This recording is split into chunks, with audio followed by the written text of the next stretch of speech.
बेटी हो तो ऐसी। एक गांव में रामदयाल नामक एक बहुत ही नेक और दयालु व्यक्ति रहता था। वह बहुत ही अच्छा इंसान था, हमेशा दूसरों की मदद करने के लिए तत्पर रहते, इसलिए लोग भी उनकी बहुत इज्जत करते थे। रामदयाल जी के 3 भाई, 4 बेटे और 2 बेटी थी। रामदयाल की सभी बच्चों की शादियां हो गई थी और सभी अपने विवाहित जीवन में बहुत खुश थे। एक दिन अचानक दुर्भाग्यवश दिल का दौरा पड़ने से रामदयाल जी की मृत्यु हो गई।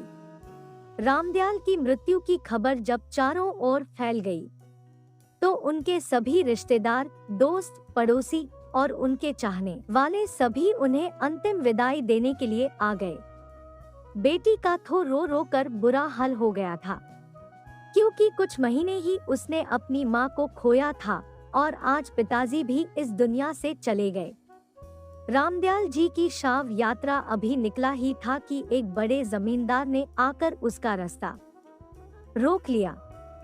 जमींदार के साथ 2 और लोग भी थे, जिनके हाथों में बंदूकें थी। जमींदार ने आते ही कहा, मैं रामदयाल जी को शव यात्रा को आगे नहीं जाने दूंगा। सभी लोग जमींदार के बात सुनकर आश्चर्यचकित रह गए। घरवाले पूछने लगे, क्या हुआ जमींदार जी, आप शव यात्रा को क्यों रोक रहे? तो जमींदार ने उत्तर दिया, रामदयाल जी ने 2 साल पहले मुझसे 4 लाख का कर्ज लिए था।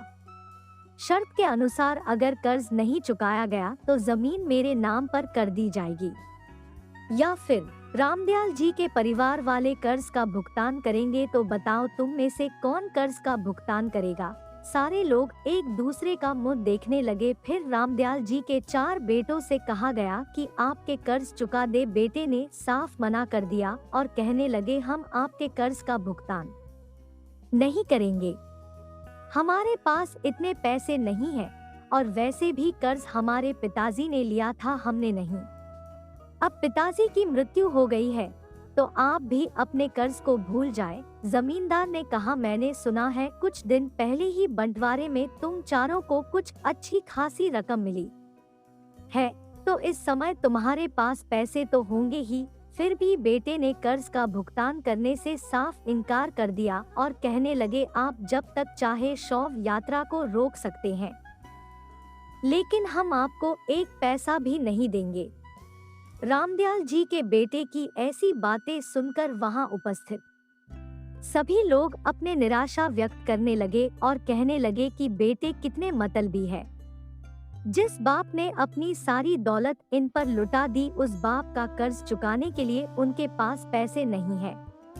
सब उन पर थू थू करने लगे। जब रामदयाल जी के भाइयों से कहा गया तो उन्होंने भी अपने हाथ खड़े कर दिए, और जब बेटे ही कर्ज का भुगतान नहीं कर रहे हैं तो हम क्यों करें?